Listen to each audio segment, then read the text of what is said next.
नमस्कार, मी वर्षा आणि माझ्या एका नवीन मराठी ब्लॉग चॅनलमध्ये तुम्हा सर्वांचं अगदी मनापासून स्वागत। आजचा दिवस तुम्हाला सुखता समाधानाचा आणि आरोग्यदायी जाओ हीच गजानन चरणी प्रार्थना।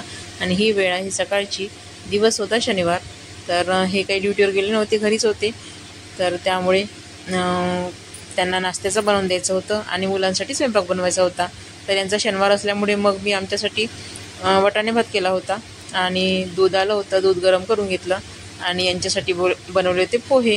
कारण दर शनिवारी साबुदाणा किंवा भगर खाऊन खाऊन कंटाळा येतो आणि शनिवार हा यांचा कितीतरी दिवसाचा आहे, म्हणजे लहान असतानापासून ते लहान म्हटलं तरी 4थ्या-5व्या वर्गात वगैरे असेल तेव्हापासून ते शनिवार पकडतात।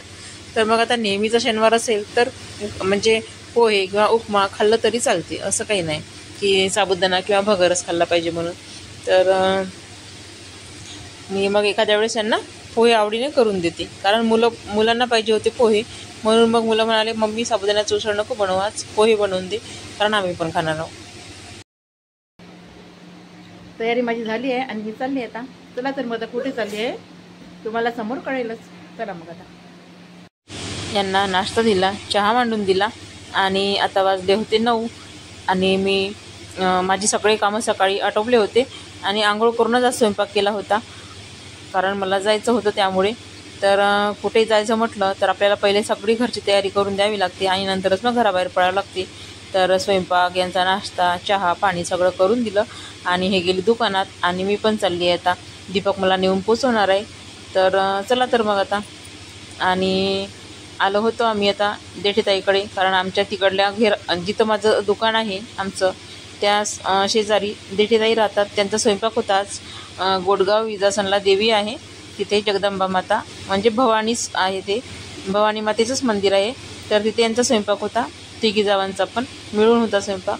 तर त्यांनी आदल्या दिवशीच सांगितलं होतं मला की तुम्हाला उद्या यायचं आहे म्हणून, कारण स्वयंपाक करण्यासाठी त्यांना म्हणजे कसे स्वयंपाकाला जर कुठं जायचं म्हटलं तर 40-50 लोकांचा जरी स्वयंपाक असला किंवा 60-70 जरी लोकांचा स्वयंपाक असला तरी मला बनवता येते। त्यामुळे मग म्हणजे आम्ही सगळे मिळून बनवतो। त्यामधल्या ताई, मी, त्यांच्या नणदबाई होत्या, लहान वहिनीच्या वहिनी होत्या, तर चौघींनी मिळून आम्ही स्वयंपाक बनवला। तर म्हणजे बनवायचा होता, त्यामुळे आम्ही चाललो होतो। तर आता पोचलो आहे। पोचल्यावर पाहिलं तर सगळीकडे निंबाच्या झाडाखाली खूप छान जागा होती, परंतु तिथे सगळा कचरा पडला होता, त्यामुळे मग मोठ्या ताईंनी झाडून काढलं, मग खाली चटई टाकली आणि त्यावर पूर्ण सामान काढलं। आता बसलो आहे भाजीपाला चिरायसाठी। तर पहिले मी कांदे, टमाटर, मिरची, कढीपत्ता सगळं चिरून दिला आहे, कारण त्यांना सगळ्यांना उपवास होता। तर त्या म्हणाल्या की मी पहिले भगरचा भात बनवते, मग या ताईंनी भगरचा भात बनवला आणि आता दही फेटून राहिल्या होत्या कढीसाठी आणि मोठ्या ताई पाणी भरून राहिल्या होत्या आणि मी आलू वांगे चिरत होती, कारण पहिले चुलीवर स्वयंपाक बनवायचं म्हटलं तर सगळी पहिले तयारी करून ठेवावी लागते। आणि लहान वहिनीच्या वहिनीने त्यांनी कुकर लावून घेतला डाळीचा, आणि आमच्याकडे गोड डाळ बनवतात, जसं दालबाटी चुरमा असतो त्याच प्रकारे आमच्याकडे पानगी आणि गोड वरण करतात। तर चण्याच्या डाळीचं गोड वरण असते हे, आणि डाळ फोडणी घालत नाही, तर यामध्ये चणा डाळ शिजवली जाते, जसं आपण पुरण शिजवतो की नाही तशीच डाळ शिजवायची आणि त्यामध्ये साखर टाकायची आणि छान पाकाई येऊ द्यायचं आणि त्यावर तूप टाकून खायचं, खूप छान लागते डाळ ती। आणि त्यासोबत पानगे बनवले जातात, परंतु पानग्यासाठी गौऱ्या पाहिजे, आपल्या शेणाच्या गौऱ्या पाहिजे, तर त्या काही मिळाल्या नाही, त्यामुळे पानगे नाही बनवले, मग आम्ही पोळ्याच बनवल्या। आणि आता मी इथे घालते भाजी फोडणी। तर भाजी फोडणीसाठी हा गंज खूप मोठा झाला होता आणि त्यांनी घरून गंज आणायची तर आणले नव्हते, छोटं वाटा घेऊन आल्या त्या, तर त्यामध्ये काही भाजी 5 किलोची भाजी होती, 5.5 किलोची, तर ती काही फिरवता आली नसती, त्यामुळे मग तिथून मंदिरात पण पूर्ण सामान मिळतं स्वयंपाकाचं, तर तिथून मग मोठा गंज आणला त्यांनी आणि मग त्या गंजामध्ये भाजी बनवली मी। आणि भाजी शिजल्यानंतर मग आता बसलं आहे चुलीवर पोळ्या करायसाठी आणि दिवसभर चुलीवर स्वयंपाकाने माझं इतकं डोकं उमडलं की नाही, मग जेवण करावं वाटत होतं आणि नाही काही। आणि स्वयंपाक झाल्यानंतर मग गेलो पूजा करायसाठी, कारण त्यांना खण असतो। खण म्हणजे जसं आपण आता श्रावण महिना सुरू झाला की एक खणाला सुरुवात होते, तर त्यांची ते कुलदैवत आहे गोडगाव विजासनची देवी। कुळदेवीचा खण हा दरवर्षी कुलाचार करावाच लागतो, त्यामुळे त्यांना स्वयंपाक असतो दरवर्षीच करतात त्या, तर यावर्षी पण केला। आणि आता एकीकडे त्या गॅसवर पोळ्या करत होत्या आणि आम्ही इकडे चौघीजणी बसलो होतो चुलीवर स्वयंपाक करायसाठी. आणि इकडे ज्या बाया दिसत आहे खूप साऱ्या, यांचा खूप मोठा स्वयंपाक होता, 200-250 लोकांचा स्वयंपाक होता.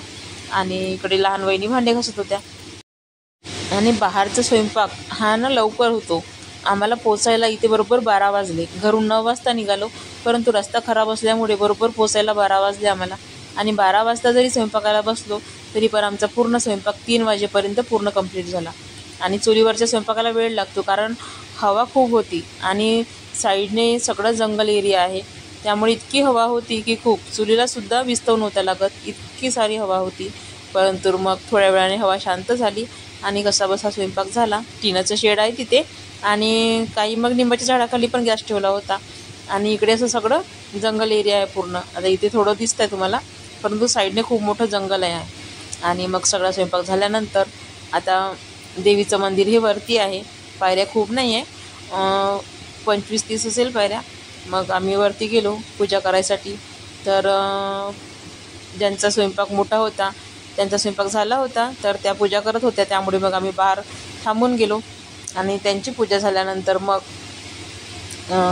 तोपर्यंत त्यांची पूजा होईपर्यंत आम्ही थोडं वरती चढलो. तर इथे ना हा खूप मोठा दगड आहे आणि त्याच्यावर नागाची मूर्ती कोरली आहे त्याच्यामध्ये अशी याने. तर तिथे गेलो, मग तिथे नमस्कार केला आणि नंतर आलो मग मंदिरमध्ये. तर हे दोघी बहिणी आहे इथे, जगदंबा माता या. आणि इथे यांना खण असतो, म्हणजे कुलाचार करावं लागते यांना. कुलदैवत आपलं ज्या ठिकाणी असते तिथे दरवर्षी हा कुलाचार केलाच जातो. जसं आता पहिले आखाडीचा खण येतो, तर आखाडीच्या खणाला प्रत्येकाने कुलाचार करायला पाहिजे. म्हणजे जे काही खणाची सुरुवात असते ती आखाडीपासूनच होते, तर म्हणजे गुरुपौर्णिमेपासून. तर आता येईलच ती गुरुपौर्णिमा पण लवकरच, 1 महिना आहे आता पुन्हा. तर त्यानंतर मग पूजा केली तिथे, त्यांनी खण पाजरला तिथे. आणि त्यानंतर मग आलो आम्ही खाली आणि सगळ्या पहिले माणसांच्या पंक्ती वाढल्या. त्यांची जेवणं झाल्यानंतर आता आम्ही सगळेजण बाया बसलो. आणि जेवणं होईपर्यंत बरोबर आम्हाला 6:30 वाजले होते. आणि सगळ्यांचे जेवणं झाल्यानंतर मग पुन्हा घासायचे होते भांडे. तर पूर्ण जेवण डब्यामध्ये भरलं आणि त्यानंतर मग आम्ही घासले भांडे घासल्यानंतर मग पूर्ण सामान पुन्हा पॅक केलं, चुंगड्यामध्ये भरावं लागलं. आणि जेवढं अन्न शिल्लक होतं ते पूर्ण डब्यामध्ये भरलं, वेगवेगळ्या डब्यामध्ये भात, भाजी, कढी, पोळ्या हे सगळं अलग अलग भरलं. बरोबर आम्हाला 7:30 वाजले होते इथे. आणि आता घरी जायला निघालो आम्ही. तर कसा वाटला आजचा व्हिडिओ नक्की कमेंटमध्ये सांगा. आणि व्हिडिओ आवडल्यास नक्कीच लाईक, शेअर आणि सबस्क्राईब करा.